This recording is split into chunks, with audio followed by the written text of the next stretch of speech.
Chapter 20. It felt good to walk in the shade of the two old trees. Stanley wondered if this was how a condemned man felt on his way to the electric chair, appreciating all of the good things in life for the last time. They had to step around holes to get to the cabin door. Stanley was surprised to see so many around the cabin. He would have expected the warden to not want the campers digging so close to her home. But several holes were right up against the cabin wall. The holes were closer together here as well, and were of different shapes and sizes. Mr. Sir knocked on the door. Stanley still held the empty sack. "Yes?" the warden said, opening the door. "There's been a little trouble out on the lake," Mr. Sir said. "Caveman will tell you all about it." The warden stared at Mr. Sir for a moment. Then her gaze turned towards Stanley. He felt nothing but dread now.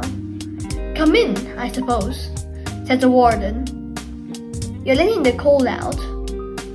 It was air-conditioned inside her cabin. The television was going. She picked up the remote and turned it off. She sat down on a canvas chair. She was barefoot and wearing shorts. Her legs were as freckled as her face and arms. "So what is it you have to tell me?"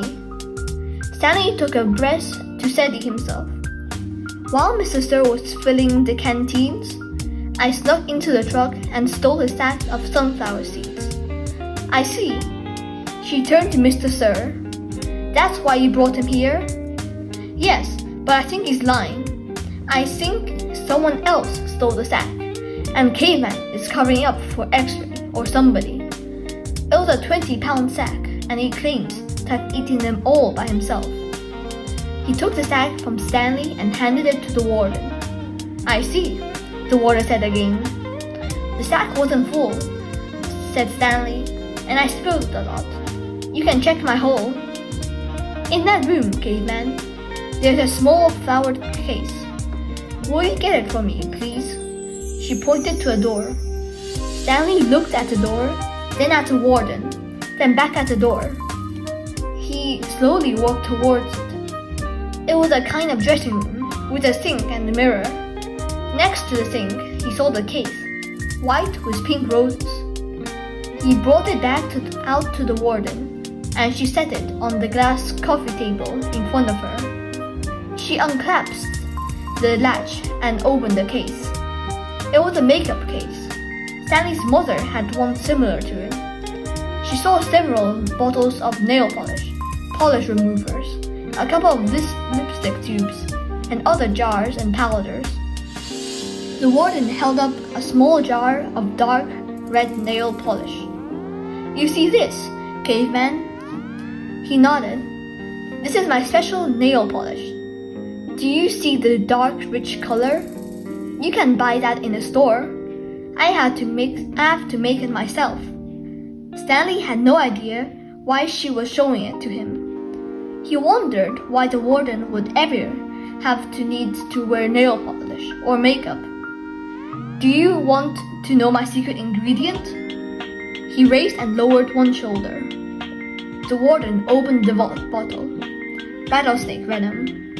With a small paintbrush, she began applying it to the nails on her left hand. "It's perfectly harmless when it's dry." She finished her left hand. She waved it in the air for a few seconds, then began painting the nails on her right hand. "It's only toxic while it's wet." She finished painting her nails, then stood up. She reached over and touched Stanley's face with her fingers. She ran her sharp, wet nails gently down his cheek. He felt his skin tingle. The nail on her pinky just barely touched the wound behind his ear. A sharp sting of pain caused him to jump back. The warden turned to face Mr. Sir, who was sitting on the fireplace hearth. "So you think he stole your sunflower seeds?" "No, he says he stole them, but I think he was..." She stepped towards him and struck him across the face. Mr. Stir stared at her. He had 3 long red marks slanting across the left side of his face. Stanley didn't know if the redness was caused by her nail polish or his blood.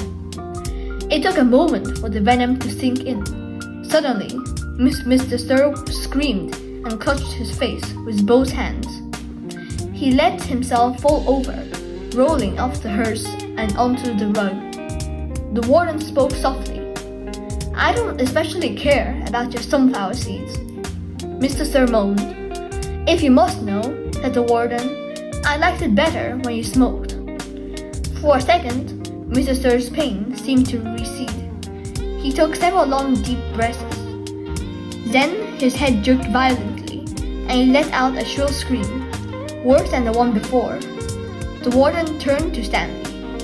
"I suggest you go back to your hole now."